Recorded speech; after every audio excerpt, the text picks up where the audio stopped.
दोस्तों, अधिकतर चीज़ें जो हम करते हैं इस दुनिया में उसके दो प्राइम रीजंस हैं, जिनको दो मेंटालिटीज़ के रूप में डिफ़ाइन किया जा सकता है। एक है किंग मेंटालिटी, कि आप अपने को एक राजा के समान देखते हैं और अपनी प्रजा का ध्यान रखना चाहते हैं किसी फॉर्म में।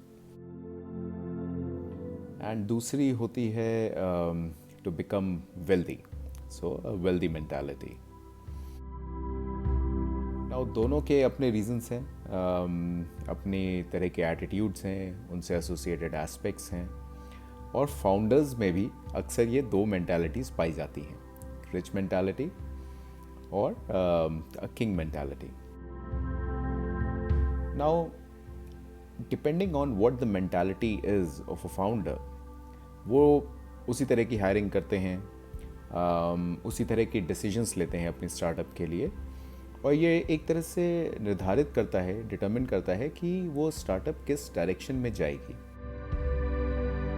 और उसका प्रोग्रेशन कैसे होगा। अब चाहे वो स्टेक होल्डर्स के साथ उनके रिलेशंस हों, जैसे इन्वेस्टर्स, कंज्यूमर्स, या खुद के लिए अपने एस्पिरेशंस हों, ये उसी मेंटालिटी से डिटरमिन होता है। Now many a times you have seen कि जब फाउंडर्स सीईओ पोजीशन से हटाए जाते हैं फोर्सफुली या खुद भी विलिंगली भी हट जाते हैं कुछ लोग, तो बहुत ही क्योस हो जाता है, बहुत ही ज़्यादा फ्रिक्शन होता है इस चीज़ को इम्प्लीमेंट करने में। Now if the founder is of the rich और वेल्दी मेंटालिटी, देन ही और शी वुड से कि चलो ठीक है, कोई और अगर सीईओ है जो मुझसे बेहतर इस स्टार्टअप को चला सकता है, so why not, let me step down, let me because I've already done the hard work that was required to bring the startup to a certain position. So there's no point just harping on the fact that the idea was mine and the initial effort was mine. The idea is to create wealth for everybody who's involved in the startup, and सभी के लिए value create करने के लिए मैं step down हो जाता हूँ। तो वो मेंटालिटी का जो इंसान है, जो फाउंडर है, वो ऐसा डिसीजन ले लेता है और उसको इस डिसीजन को एक्सेप्ट करने में बहुत ज़्यादा प्रॉब्लम नहीं आती है। On the other hand, if the founders of king mentality, which means कि मेरे सारी चीज़ें कंट्रोल में रहे, जो भी हो रहा है स्टार्टअप को, क्योंकि वो मेरा बच्चा है, it's my baby, therefore everything should happen according to my will,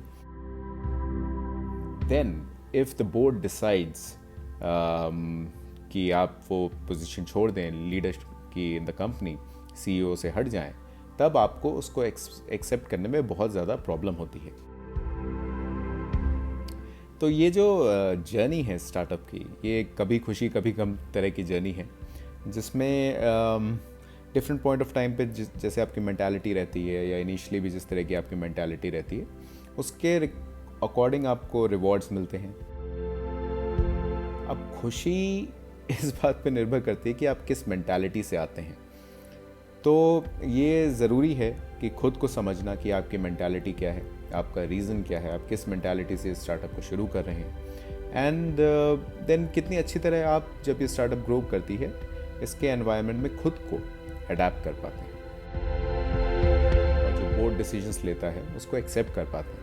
क्योंकि जैसे जैसे फंडिंग होती है, आप अपनी इक्विटी कम होता हुआ देखते हैं, आपकी जो स्टेक से कम होने के कारण आपका जो कंट्रोल है कंपनी पे वो कम हो जाता है, और एक पॉइंट ऐसा आता है जब आपको अल्टीमेटली अपना कंट्रोल देना पड़ता है। So there are three things that are very important. One is setting the rules of the game, what stakes do you have with respect to the company, and आप किस पॉइंट पे इस चीज़ को छोड़ना चाहेंगे या क्विट करना चाहेंगे, चाहे वो विलिंगली हो या बोर्ड का ओपिनियन हो सकता है।